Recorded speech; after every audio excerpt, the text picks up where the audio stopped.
Әлібек Асқаров 1951 жылы 24 қаңтарда Шығыс Қазақстан облысы Қатон-Қарағай ауданы Екаша қыстауында туған. Қазақстанның еңбек сіңірген қайраткері, Қазақстан Республикасы мемлекеттік сыйлығының лауреаты, жазушы, прозашы, баспагер, қоғам қайраткері. Туған жердің табиғаты, оның байлығын сақтау туралы бірнеше кітаптардың авторы.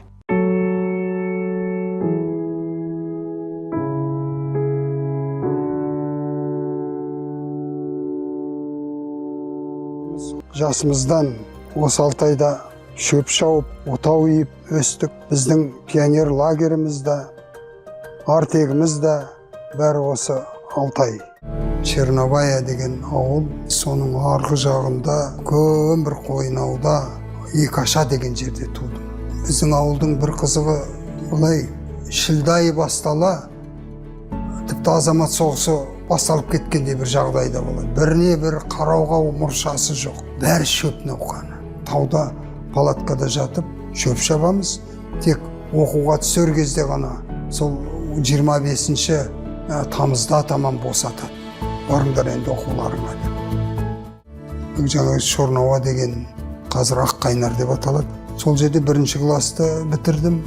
2-ші класты Алине совхоз деген совхоз орталығы бар. Қазіргі менің ауылым ол. Қазір ол ауылдан 5-6 үй қалды.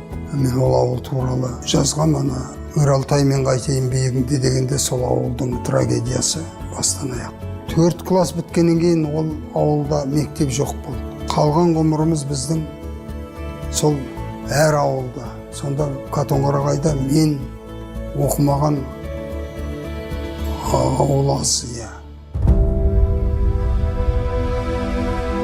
Сол 90 жылдардың басында барған сайын елдің жүдеп бара жатқанын байқадық. Бір кездегі өзім мектепте оқып жүрген, кейінгі кездегі уақыт кеткен, ауыл мүлдем өзгеріп кетіпті.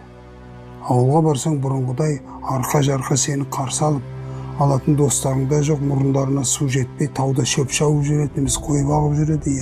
Содан бастап ой түсіп, өр Алтай, мен қайтайын биігіңде деген роман өмірге келді.